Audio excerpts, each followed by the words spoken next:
안녕하십니까, 레피드입니다. 10월 10일, 이번 시간에는 계속해서 하락장에 대한 그런 위험 신호들을 좀 미리미리 파악해서 좀 공유를 드리고자 합니다. 종목 리뷰 이외에도 이렇게 이제 시장 흐름이라든지 시황 분석이 지금 필요한 때라고 생각을 하고요. 무엇보다도 지금 아주 좀 위험한 그런 상황이라고 생각을 합니다. 아주 진짜 비이상적인 큰 급등 이후에 지금 하락다운 하락이 나오지 못한 채로 계속해서 이제 증시가 올라가기만 했던 그런 상황이었습니다. 근데 저번 달부터 해가지고 좀 외국인 투자자가 좀 계속해서 대형주 위주의 매도를 하고, 그 다음에 좀 그런 전체적인 위험 자산이 좀 떨어지는 그런 움직임이 나오기 시작했습니다. 그리고 거기에 대해서 물가 상승에 대한 우려를 표하면서 이제 미국의 연준 쪽에서도 금리 인상 얘기가 나오기 시작했죠. 원래는 올 초만 하더라도 저금리를 계속 유지를 하고, 그죠? 저금리를 유지를 하고, 그 다음에 테이퍼링은 뭐 아직 생각이 없다. 그래서 시작도 2023년 정도로 그렇게 얘기를 좀 했었습니다. 그래서 아직도 코로나19에 대해서 완벽하게 지금 회복할 수 있을지 없을지 미지수이기 때문에 어쩔 수 없다, 그렇게 얘기를 했었습니다. 근데 그런 흐름 자체가 완벽하게 몇 달 뒤에 뒤집어졌고요. 이제는 코로나 백신이 하나 둘씩 나오기 시작했습니다. 그리고 이제 경구용 치료제까지 나오면서 이제 백신보다도 치료제 쪽으로 좀 집중화되는 그런 모습이 보이고 있죠. 그래서 치료제가 나왔다라는 것은 이제는 코로나를 어느 정도 컨트롤을 할 수 있다라는 것이고요. 여기에 대해서 이제 경기가 회복되는 방향으로 이제 위드 코로나라는 얘기가 나올 정도로 이제 코로나19에 대한 변수가 사라지기 시작했습니다. 그죠? 그래서 이제 이 관련주들이 이제 백신주, 그죠? 백신주, 뭐 지금 경구용 치료제주, 그다음에 진단키트주, 진단키트주, 이 코로나 관련 바이오 종목들, 그다음에 여기다가 이제 생산 시설이 있는 삼성바이오로직스라든지 그다음에 그 SK 바이오사이언스라든지 이런 종목들 있죠. 그런 종목들이 이 코로나19 덕분에 굉장히 뜨거운 관심을 받고, 그리고 이제 앞으로의 그 바이오 산업에 대해서 좀 투자금도 커지고 집중화되는 그런 모습이 많이 보였습니다.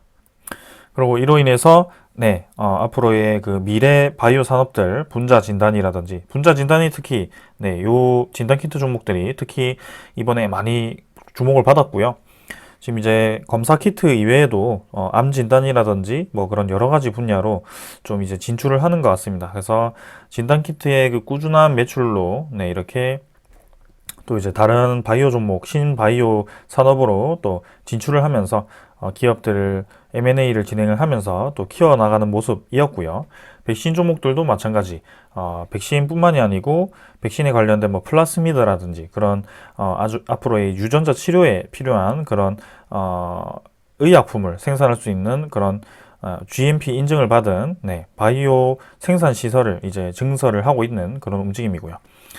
뭐 경구용 치료제도 마찬가지입니다. 그래서 그런 식으로 해가지고 좀 어느 정도 기대감으로, 사실 매출이 발생하는 바이오 기업들은 몇 없습니다. 일반적인 우리가 실생활에서 사용하는 그런 약품을 제약을 생산하는 그런 기업들, 그런 제약주들이 어느 정도 꾸준한 매출이 발생하고 있고, 그 다음에 삼성바이오로직스라든지 SK바이오사이언스 아니면 셀트리온 정도가 이 실적이 좋습니다. 그 이외에는 이제 다 기대감으로 실적이 좋지 않음에도 올라갔던 그런 장이었습니다. 그래서 코스피 코스닥의 이 상승분이 다른 종목들, 뭐 실적주들도 많이 기여를 하긴 했습니다만, 사실 바이오주 종목들이 상당히 많이 올랐거든요. 그래서 여기서 말씀드리고 싶은 것은 이제 포스트 코로나 시대입니다. 코로나가 이제 끝나게 되었을 때, 위드 코로나가 진행이 되었을 때 사실 백신도 좀 필요하고 경구용 치료제도 좀 필요하고 진단키트도 좀 필요하긴 하지만, 이제는 코로나가 이제 어느 정도 컨트롤이 되는 상황이 왔을 때는 이 백신, 경구용 치료제, 진단키트가 개발되기 이전처럼 성장을 할 거라고 생각이 들지 않을 거고요. 오히려 지금보다 매출이 떨어질 거다라는 생각을 많이 하게 될 겁니다. 투자자들이요. 그래서 이제는 바이오 종목들이 좀 이 시장 상황이 좋지 않을 때는 크게 떨어질 가능성이 크기 때문에 조심을 해야 되는, 이제 바이오 종목은 어느 정도 시세가 다 끝나가는 그런 움직임이 나올 수 있습니다. 그래서 이제는 좀 옥석 가리기를 해야죠. 네. 미래의 그 신사업이라든지 아니면 실제로 투자하는 분야에 대해서 좀 분석을 해서 실제 이제 포스트 코로나 이후에도 좀 어느 정도 가치가 있는 종목들을 찾아내는 것이 중요하다고 저는 생각을 합니다. 그래서 뭐 지금은 이제 마지막 타임, 네, 경구용 치료제에 대해서 이제 한 턴 더 시세가 남았다라고 저는 생각을 하고 있고, 그 나머지는 이제는 조금 좀 힘이 빠지고 있지 않나라는 생각을 하고 있습니다. 그래서 이번 영상의 주제는 사실 이 국채 금리와 그 다음에 전체적인 시장 상황에 대해서 좀 짚고 가려고 했습니다. 그래서 계속해서 이제 하던 거를 계속 말씀을 드리면 지금 이제 기류가 바뀌었다는 거죠. 저금리를 유지하는 것이 아니고 이제는 금리를 상승하는 방향으로 얘기가 나오고 있다. 그렇게 생각을 하시면서 이 지금 제가 틀어놓은 10년물 국채 금리에 대해서 보시게 됩니다. 자, 1.162%로 자, 저번에 1.7% 정도죠. 네, 1.8%를 채 못 가고 고점을 이제 찍고 아주 급하게 올라갔습니다. 그래서 그때 이제 국채금리가 막 급하게 올라가다 보니까 증시가 떨어졌습니다. 그러면서 이제 국채금리가 고점을 찍고 다시 떨어졌는데요. 이때 이제 증시가 좀 안정화가 됐죠. 그 이유를 잠깐 설명을 드릴까요? 저번에 제가 자료로 좀 정리를 한 게 있습니다. 시장 분석을 좀 진행을 하면서 이 금리에 대해서 좀 얘기를 드린 적이 있는데, 국채금리라는 것이 사실 주식과 무슨 상관이 있을까라는 생각을 좀 많이 하실 겁니다. 그래서 이렇게 정리를 좀 해봤었는데요. 일단 국채라는 것은 네, 국가에서 발행한 채권이고요. 정책을 통한 자금 조성을 위해서 채권 발행을 하게 됩니다. 그래서 바이든 정부라든지 문재인 정부 같은 경우는 이제 둘 다 민주당 쪽으로 해서 실제로 이제 좀 그 부채를 많이 발행을 하죠. 네. 그래서 그 채권 발행을 많이 함으로써 신 투자 분야죠. 좀 신투자 분야, 돈이 많이 들어가는 분야를 좀 과감하게 그렇게 늘려가는 모습이 보입니다. 그래서 그렇게 해서 채권 발행이 많이 진행이 되게 되고요. 그 여파로 채권 가격이 떨어지게 됩니다. 그렇게 채권 가격이 떨어지게 되면 이 국채 금리는 채권 수익률과 동일한데요. 채권 수익률 자체는 올라가게 되는 거죠. 채권 가격이 떨어지는 대신에 채권 수익률은 올라간다라고 생각을 하시면 되고요. 국채금리가 똑같은 방향, 같이 올라가는 방향으로 진행이 된다라고 보시면 되겠습니다. 지금 국채금리가 올라가는 이유는 그만큼 미국이라든지 우리나라가 나라 빚을 많이 생산을 해서 거기에 따른 채권 가격 하락으로 이렇게 그 채권 금리가 올라간다라고 생각하시면 될 것 같고요. 그래서 이렇게 카테고리를 만들었습니다. 네, 보시면 미국 국채 금리가 상승하게 되면요, 달러가 강세를 보이게 됩니다. 지금 실제로 환율이 엄청나게 올라가고 있잖아요. 네, 지금 비슷한 방향으로 흘러가고 있습니다. 그래서 환율을 보게 되면 외환 원달러 같은 경우는 1196원으로 마무리를 했고요. 1년 기준으로 해가지고 저점을 찍고 꾸준히 올라오고 있습니다. 그래서 1196원 진행을 하고 있고요. 올 초만 하더라도 지금 1100원대였습니다. 근데 거의 100원 가까이, 네, 환율이 오를 만큼 그 10% 가까이 올랐죠. 그래서 지금 이렇게 환율이 계속 올라가는 모습. 그럼 환율이 올라가게 되면, 네, 달러가 강세를 띠면서 환율이 올라가게 되면 외인이 이제 한국 국고채라든지 주식을 매도하게 됩니다. 왜냐하면 원화 가치가 떨어지게 되니까요. 그래서 우리나라 증시에서 외국인 투자자가 나갈 가능성이 크고요. 거기에 따라서 한국 국채 금리도 이제 상승하게 되는 거죠. 국고채를 매도하기 때문에요. 네. 그리고 주가는 하락하게 되고요. 이런 식의 로테이션이 이루어지게 됩니다. 그래서 우리나라 증시가 하락하는 이유는, 네, 국채 금리가 상승하면서 우리나라 증시가 하락하는 이유는 이런 네, 로테이션으로 이루어지게 되고요. 이렇게 이제 국채 금리가 계속 상승하게 되면 또 은행 대출금리가 또 상승하게 됩니다. 그래서 대출금리 이렇게 상승하게 되면 시중에 풀려있던 돈이 또 빨려 들어가면서 또다시 네, 좋지 않은 그런 움직임이 나오게 되죠. 유동성 이 자금이 또 빨려 들어가게 되는 것이죠. 지금 우리가 겪고 있는 상황과 굉장히 유사합니다. 그래서 여러분들이 이걸 이해하기 쉽게 쉬울 거라고 생각합니다. 지금 이미 이제 겪고 있는 그런 움직임이죠. 그래서 지금 국채금리가 미국 국채금리가 다시 한번 상승세를 타기 시작했고요. 1.4%대, 1.2%대까지 떨어졌다가 1.6%대로 또 이제 급격하게 올라가기 시작했습니다. 자, 이렇게 이제 국채금리가 계속 올라가게 되면, 아까 우리나라 국채금리가 올라가게 되면 한국은행에서 금리를 인상하게 된다고 했죠. 그래서 미국 은행도 마찬가지입니다. 미국 10년물 국채금리가 이렇게 올라가게 된다면 미국 은행에서 금리를 상승할 수밖에 없고요. 이제 미국 연준이 곧 이 금리 인상을 할 거라는 신호가 여기 이렇게 국채 금리가 올라가는 것으로 보시면 되겠습니다. 그래서 이제는 금리 인상 방향으로 방향을 확실하게 잡아야 되고요. 여기에 대해서 주식 시장이 떨어질 가능성이 굉장히 크다. 특히 우리나라 증시가 크게 떨어질 가능성이 있고 미국과 좀 디커플링이 되는 그런 움직임이 나올 수도 있다라는 얘기를 드리겠습니다.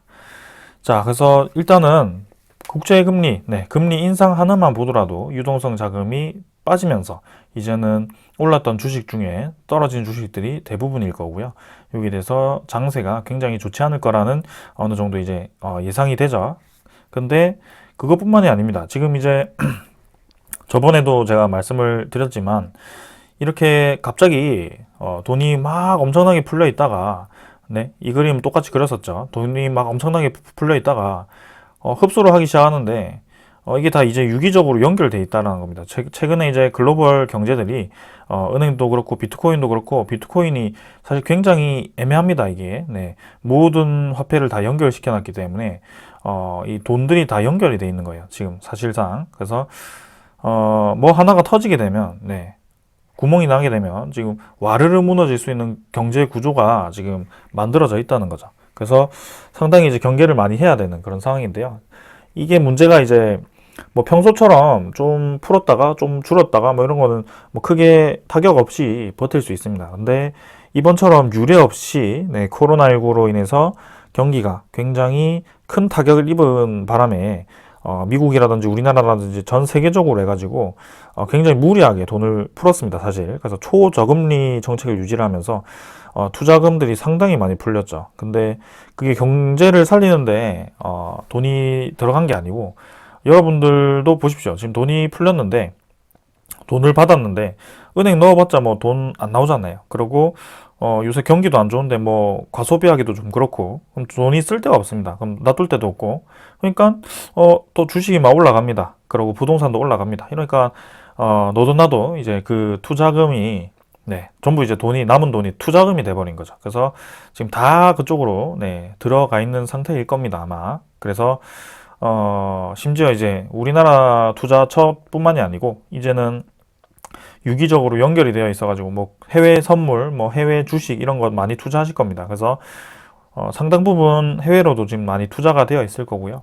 그런 것에 대해서 지금 돈이 굉장히 좀 위험하게 연결되어 있다라고 보시면 되겠습니다. 그래서 돈이 빨려 들어왔을 때 지금 어떤 영향이 나올지는 지금 사실 전문가들도 굉장히 어려운 상황일 거라고 저는 생각을 합니다. 그래서 우리는 그런 걸 어려운 거를 분석하기 굉장히 어렵잖아요. 그래서 이런 거시적인 관점으로 좀 시장을 바라보았을 때 전체적인 이 버블이 터질 가능성이 높은 상황, 그 다음에 위험한 상황이 왔을 때는 최대한 이제 지켜보자는 거죠. 그래서 뭐 제가 이제 두산중공업을 주로 해가지고 매일매일 리뷰를 하고 그렇게 말씀을 드리고 있긴 합니다만 투자금을 어느 정도 모아두시고 뭐 이제 저번에도 말씀드렸지만 종목 선택이 중요합니다, 이제는. 그래서 아까 바이오 종목은 이제는 시세가 좀 끝날 가능성이 크다라고 말씀을 드렸고, 그 다음에 실적주라든지 어느 정도 성장성, 미래 성장성이 보장되어 있는 그런 종목들 위주로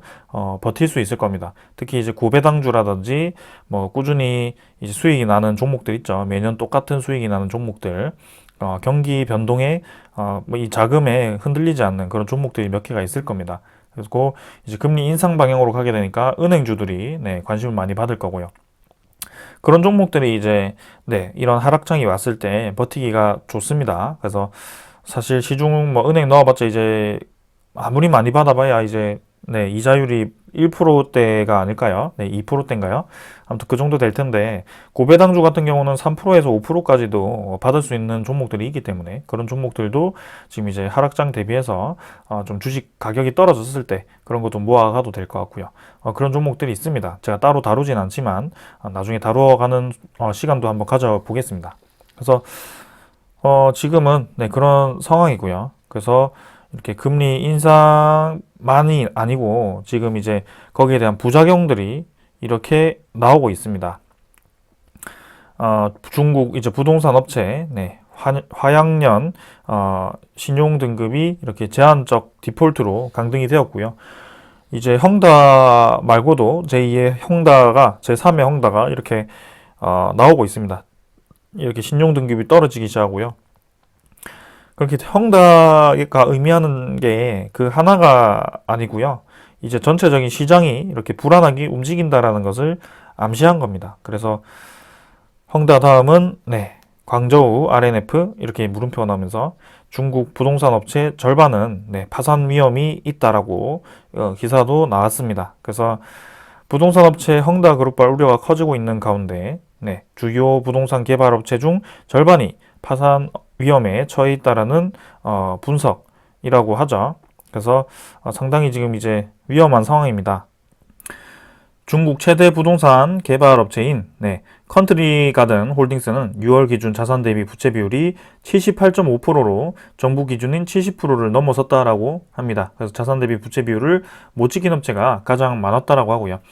이렇게 이제 돈이 흡수되었을 때 이 부채 비율이 상당히 높은 기업들이 이제 버티지 못할 겁니다. 네.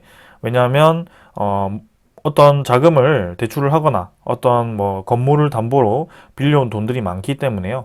그 돈이 이제 막혀버리게 되었을 때는 그 돈으로 이제 투자를 했던 그 투자처들의 또 문제가 생길 거고요. 그 투자처들은 또 그 돈이 이제 받지 못하게 되면서 또 문제가 생기는 거고요. 그러니까 도미노처럼 이제 무너지게 되는 겁니다. 그게 가장 위험한 그런 순간이라고 저는 생각을 하고요.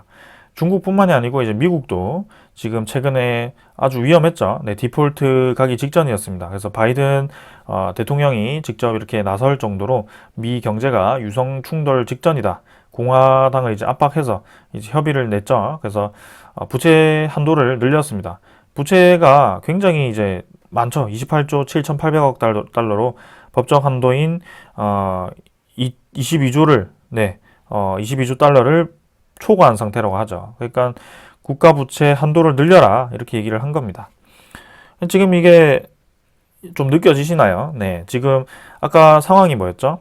국채 금리가 올라가게 되면서 네, 그죠? 그래서 이제는 금리 인상을 할 수밖에 없는 상황이 됐는데 이렇게 부채가 계속 늘어나고 있는 상황이죠.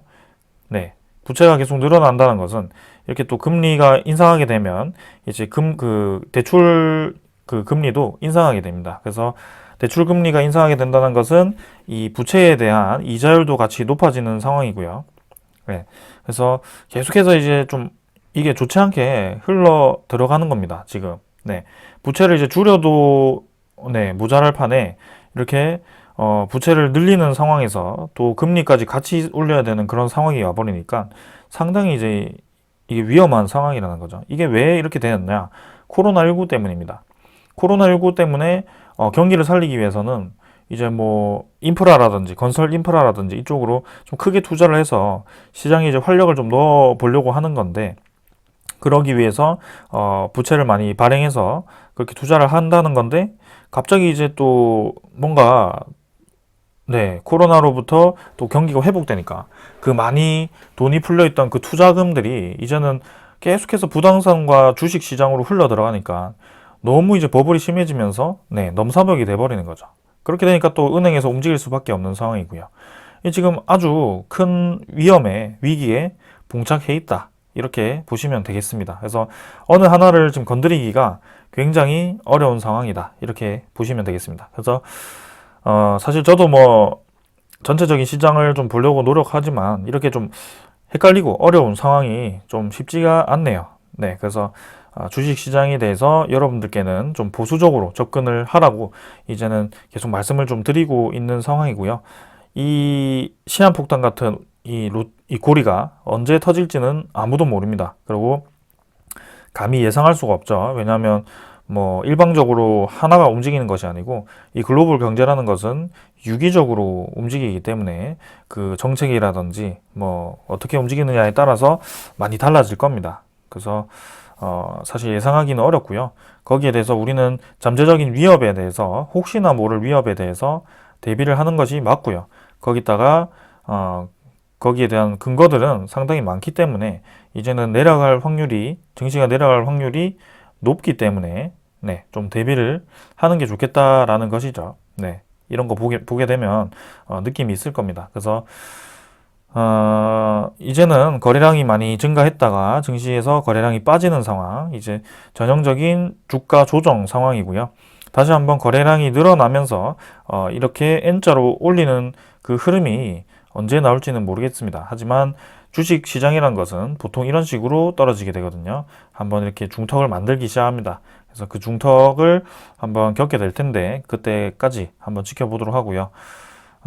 이렇게 상황은 좋은 방향은 아니다라는 것을 여러분들께 알려드립니다. 그래서 총 이제 마지막으로 해서 정리를 하자면 첫 번째는 이제 금리 인상에 대한 신호인 국채금리가 급등을 하고 있다. 네, 국채금리가 올라가게 된다. 그러면 이제 우리나라 주식은 미국 국채금리가 올라가게 되면 한국 주식은 떨어진다. 네, 그런 방향으로 간다. 그래서 우리나라도 이제 이 금리를 인상할 수밖에 없는 상황이다. 우리나라도 이제 금리 인상을 해야 되고 거기에 대해서 투자금이 빠질 것이다. 투자금이 이제 증시라든지 이런 뭐 부동산이라든지 이쪽에서 이제는 투자금이 빠지고 네, 회수가 될 것이다. 그래서 실제로 네, 그 대출 금리 올리면서 그다음에 대출 한도를 이제 줄이기 시작하죠. 대출을 다 막기 시작합니다. 거기에 대한 부작용이 이제 어떻게 될지는 모른다. 부작용은 미지수다. 그래서 시간이 더 필요할 수도 있다. 이렇게 말씀을 드리겠고요. 두 번째는 이제 금리 인상에 대한 자금이 떨어지면서 거기에 대한 이 부작용이 중국, 미국 이쪽에서도 같이 나오고 있다. 여러 분야로 지금 동시다발적으로 나오기 시작했다. 특히 이제 부동산 쪽으로 많이 나오기 시작했고 미국도 지금 부채 한도가 늘리는 상황이다. 근데 코로나19로 인해서 그 부채 한도를 줄이기가 쉽지가 않고 그리고 같이 이제 금리 인상이 됨에 따라서 그 부채에 대한 미래의 그 빚이 굉장히 많아지면서 이자도 부담스러울 것이다. 그래서 이제는 경기 자체가 좀 흐름이 굉장히 좀 딜레마, 그러니까 뭔가 뭐라고 할까요? 이거 표현을 잘 못하겠네요. 아무튼 굉장히 좋지 않은 그런 상황이 왔다라는 겁니다. 그리고 세 번째는 주식은 이미 고점을 찍고 떨어지기 시작하는 그런 상황이다. 거래량도 많이 죽었고요. 그래서 투자 동향을 보더라도 외국인 기관은 꾸준히 나가고 있고 개인 투자자만 들어가고 있는 상황이다.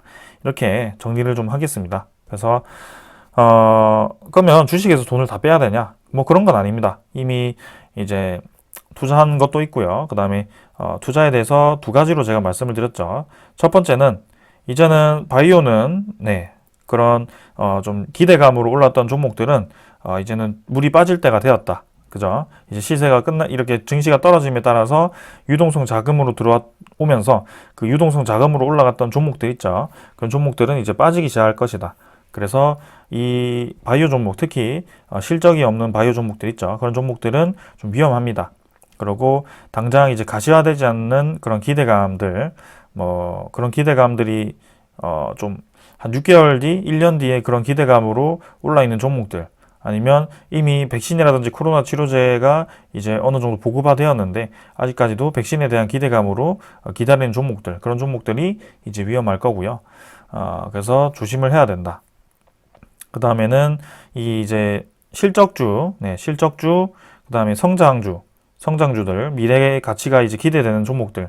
앞으로 이 투자 분야는 계속 성장할 수밖에 없는 상황이다. 그런 종목들은 이제는 어느 정도 하락을 끝내고 L자로 자리를 잡던지 어느 위치에서 분명히 횡보를 좀 하면서 장이 하락하더라도 좀 하방 경직으로 강한 모습을 보일 가능성이 있습니다. 그래서 그런 종목들은 차근차근 이제 모아 가시거나 아니면 지금 증시가 하락하는 동안에는 좀 멈추었다가 재진입을 하는 그런 투자법도 있고요.